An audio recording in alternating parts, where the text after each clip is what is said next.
They were there. That's the confusing part. They were physically present.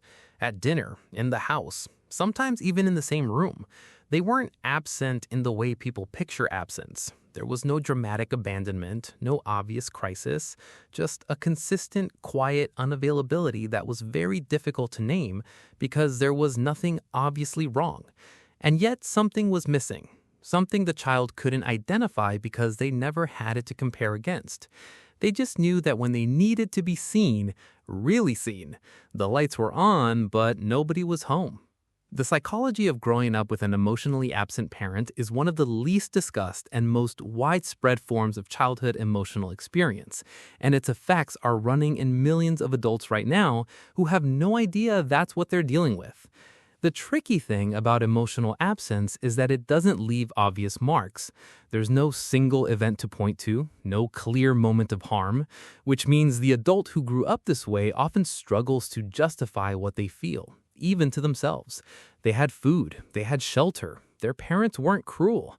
So why does something feel fundamentally incomplete? Why does intimacy feel simultaneously necessary and terrifying? Why is there this persistent low-level hunger that nothing quite fills? The answer isn't in what happened, it's in what consistently didn't. And once you understand the specific ways emotional absence shapes a developing nervous system, the patterns that followed you into adulthood stop feeling like personal failures and start making complete psychological sense. Developmental psychologist Diana Baumrind spent years categorizing parenting styles and their effects on children, but it was her colleague Eleanor Maccoby who drew attention to something Baumrind's framework didn't fully capture: the profound developmental impact of emotional responsiveness separate from warmth, separate from discipline, separate from provision. A parent could be warm and still be emotionally absent, present and still be unreachable, providing everything material while withholding the one thing a child's developing nervous system needs most: the experience of being emotionally met.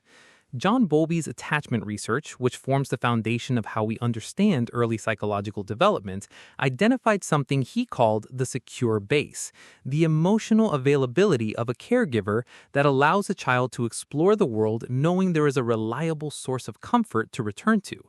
When that secure base is physically present but emotionally hollow, when the child reaches toward the parent and is met with distraction, deflection, or simply blankness, the attachment system doesn't develop the way it was designed to. The child learns that reaching out doesn't reliably produce connection, and the nervous system adapts. What that adaptation looks like varies. Some children become hyperactivated, crying louder, demanding more, escalating bids for attention in an attempt to finally break through. Others become deactivated. They stop trying. They learn to self-soothe so completely that by adulthood, they have nearly lost access to the very need that was going unmet. Both patterns are responses to the same environment. Both are the nervous system doing exactly what it was designed to do in the conditions it was given. Psychologist Lindsay Gibson, who has written extensively on emotionally immature parents, identified a pattern she called emotional parentification, where the child, receiving no emotional nourishment themselves, becomes the emotional caretaker of the parent instead. They learn to read the parent's moods with precision, to manage their own emotional expression so as not to burden a parent who is clearly already overwhelmed or unavailable, to need less, to be easier, to shrink their emotional world down to a size that doesn't create friction.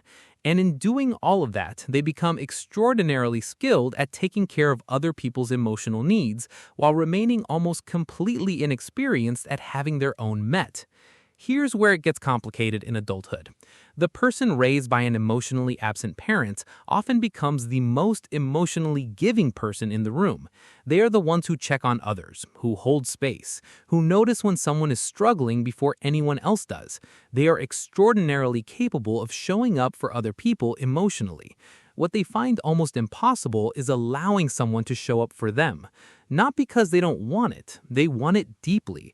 But the moment real emotional intimacy approaches, the moment someone tries to actually see them, to hold their experience, to offer the kind of presence they never received, something in the nervous system activates a very old response. This doesn't feel safe. this is unfamiliar. The body braces for the moment the emotional availability disappears, because it always did before. Researchers studying adult attachment patterns have found that people with emotionally absent early caregiving consistently show higher rates of what's called dismissive avoidant attachment in adult relationships, a pattern characterized by self-sufficiency taken to an extreme, discomfort with emotional dependency, and a tendency to minimize their own emotional needs while remaining highly attuned to everyone else's. They built a life around not needing, and now that life is very, very good at keeping need at a distance. The cruelest part of this pattern is that the relationships they want most, deep, genuine, emotionally present connection, are precisely the relationships their nervous system has been trained to exit or sabotage when they get close enough to be real, not through choice, through the oldest protection they have. Here is what's true about people raised by emotionally absent parents that almost never gets acknowledged. The skills they built in that environment are remarkable. The emotional intelligence developed through years of reading a parent who couldn't or wouldn't communicate directly, that is a form of attunement most people never develop. The capacity to self-regulate, to need less, to function independently built through years of learning that external support wasn't reliable, that is a genuine strength. The care they extend to others, so naturally and consistently, comes from a deep and authentic place. They know what it is to be emotionally hungry, and they will not let the people they love go hungry in the same way. What changes when this is finally understood is not the person. The skills stay. The attunement stays. What changes is the belief that was built alongside them, that needing emotional connection is a burden, that asking to be seen is an imposition, that the right amount of space to take up is as little as possible. Daniel Siegel's research on earned security, the process by which adults who had insecure early attachments develop secure attachment patterns through later relationships and through making narrative sense of their own history, shows consistently that early attachment is not destiny. The nervous system that learned one pattern can learn another, not quickly and not without effort, but the architecture of emotional availability, the ability to give and receive genuine connection, can be built in adulthood. It just requires someone, finally, to stop shrinking. You were not too much. You were given too little, and those are not the same thing. If you recognize yourself in what we covered today, the self-sufficiency taken too far, the ease of giving and difficulty of receiving, the old bracing when real connection gets close, understanding where it came from is the beginning of something. But the nervous system that built those patterns over decades doesn't reorganize through insight alone. What moves it is structure. Small, repeated, concrete experiences of doing something different. Not grand therapeutic breakthroughs, just daily movement in a direction the old pattern wouldn't choose on its own. If you're someone who has spent years understanding yourself clearly, but finding that the same patterns keep reassembling despite everything you know, and if this video finally names something you've been carrying without words for a long time, subscribe. We do this every week.